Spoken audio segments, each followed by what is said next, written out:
Շնորհակալություն, պարոն փոխվարչապետ, Շիրակ Թորեսյան համեցեք։ Դահլիճում լռություն։ Մեծարգո պարոն վարչապետ, նախընթաց ժամանակահատվածում դուք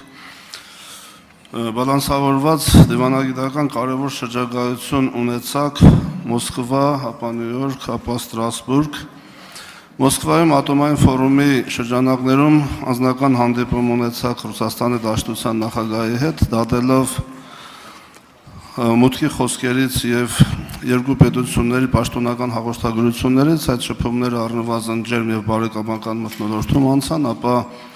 Նյու Յորք ՄԱԿ-ի գլխավոր ասամբլեայում հնչեց ձեր փայլուն ելույթը, որ արտացոլում էր Հայաստանի Հանրապետության ռազմավարական շահերի հստակ արտահայտումը, մի շարք շփումներ Նյու Յորքում, այդ թվում ՄԱԿ-ի գլխավոր քարտուղար Անտոնիո Գուտերեշի հետ, զուգահեռ արտաքին գործերի նախարար Արադ Միրզոյանի բազմաթիվ այլ շփումներ, ապա մեկնում Ստրասբուրգ, հանդիպումներ ԵԽԽՎ բարձրաստիճան եւ Եվրոպայի խորհրդի բարձրաստիճան շատ պաշտոնյաների հետ, ելույթ ԵԽԽՎ-ում, հարցերին պատասխանների հնչեցում, որոնք արտացոլեցին այն, որ Հայաստանի Հանրապետությունում մարդու իրավունքների եւ ժողովրդավարության խնդիրները անդադ գնալով կատարելագործում են, բայց ամենակարևորը, որ Եվրոպայի խորհրդում մեծապես աջակցություն ստացակ խաղաղության պայմանագրի օգոստոսի 8-ի նախաստորագրման հետ կապված ակնհայտ աջակցություն Եվրոպայի խորհրդում։ Իմ հարցը հետևյալն է. Դուք մի քանի անգամ գնահատական եք հնչեցրել, որ խաղաղության պայմանագրի նախաստորագրումը գրեթե անհնարին էր դիտարկվում, բայց ստացվեց։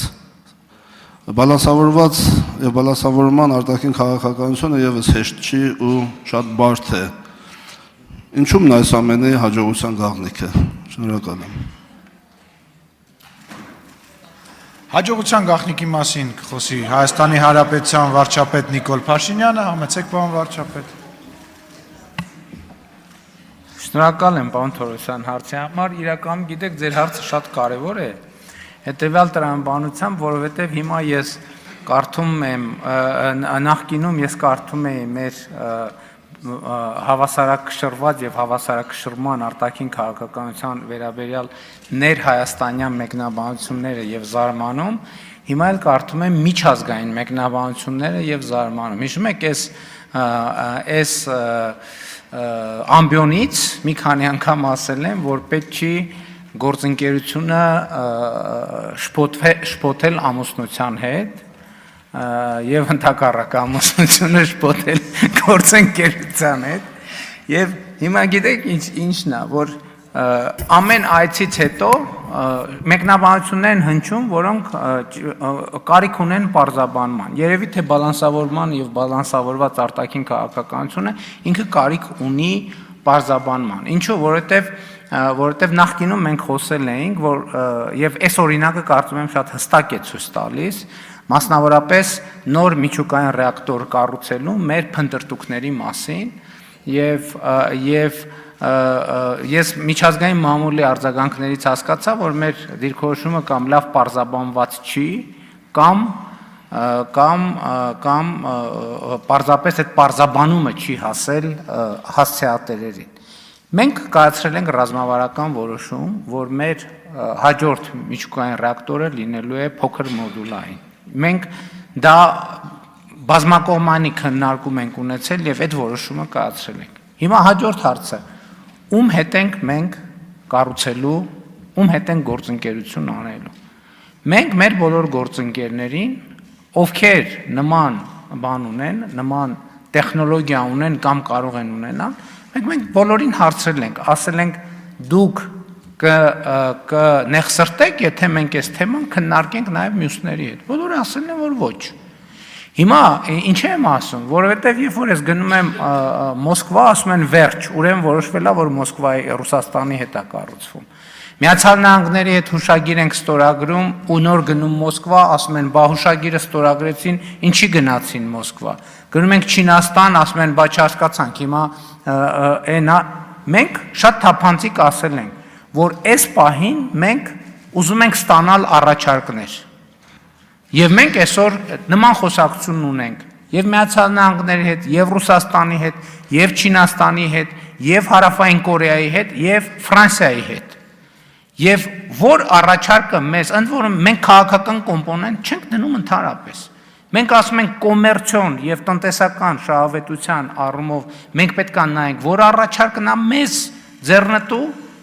եւ ընտրություն կատարենք ըստ այդմ, որ արձագանքեք գուցե շարունակենք։ Շնորհակալ եմ, պարոն վարչապետ, ձեր խոսքը շարունակելուց զատ նաև խնդրում եմ անդրադառնալ այն հարցին, որին դուք անդրադարձաք ՄԱԿ-ի Գլխավոր ասամբլեայի ամբիոնից ելույթ ունենալիս, մասնավորապես Ադրբեջանի նախագահ Իլհամ Ալիևի որոշ արտահայտություններ, որոնք բացառապես չեն տեղավորվում օգոստոսի 8-ի համաձայնագրի տրամաբանության մեջ, մասնավորապես այսպես կոչված Զանգեզուրի միջանցք արտահայտությունը, որի հստակ պատասխանը դուք հնչեցրիք, ես խնդրում եմ ձեզ, որ Հայաստանի Հանրապետության թիվ 1 քաղաքական ամբիոնից եւս ձեր տեսակետը ներկայացնեք, շնորհակալ եմ։ Պարոն Թորոսյան, ուղղակի տարողունակ է, ես համոզված եմ այդ հարցերի կտան, եթե թույլ կտաք, ես միջուկային ռեակտորի հետ կապված այդ խնդրի համատեքստում ձեր հարցին պատասխանեմ։ Հիմա մենք ասում ենք, որ մենք այս թեմայով երկխոսություն ունենք 5 գործընկերոջ հետ։ Տեսեք, հրապարակային ասում ենք, եւ ընդ որում այդ խոսակցությունը գործնական է։ Մեր փորձագետների խմբերը այցելում են կամ պիտի այցելեն տարբեր տեղեր, տեսնելու, ուսումնասիրելու, պարզելու, եւ մենք, բայց մյուս կողմից էլ առաջիկա 1-2 տարվա ընթացքում մենք պետք է որոշում կայացնենք եւ պայմանագիր կնքենք, եւ այդ որոշում կայացնելու եւ պայմանագիր կնքելը չի ունենալու աշխարհքաղաքական, արտաքին քաղաքական ենթատեքստ, որովհետեւ մենք ուզում ենք փոքր միջուկային ռեակտոր եւ ուզում ենք դա առավել լավ գնով, առավել անվտանգ տեխնոլոգիայով եւ նաեւ իր ներդրման հետգնման հնարավորինս առավել կարճ ժամկետով։ Խնդրում եմ, այս ոչ ոք սրա տակ աշխարհաքաղաքականություն չփնտրի։ Շնորհակալություն։ Հաջորդ հարցի համար Նարեկ Բաբայան, համեցեք։ Շնորհակալություն։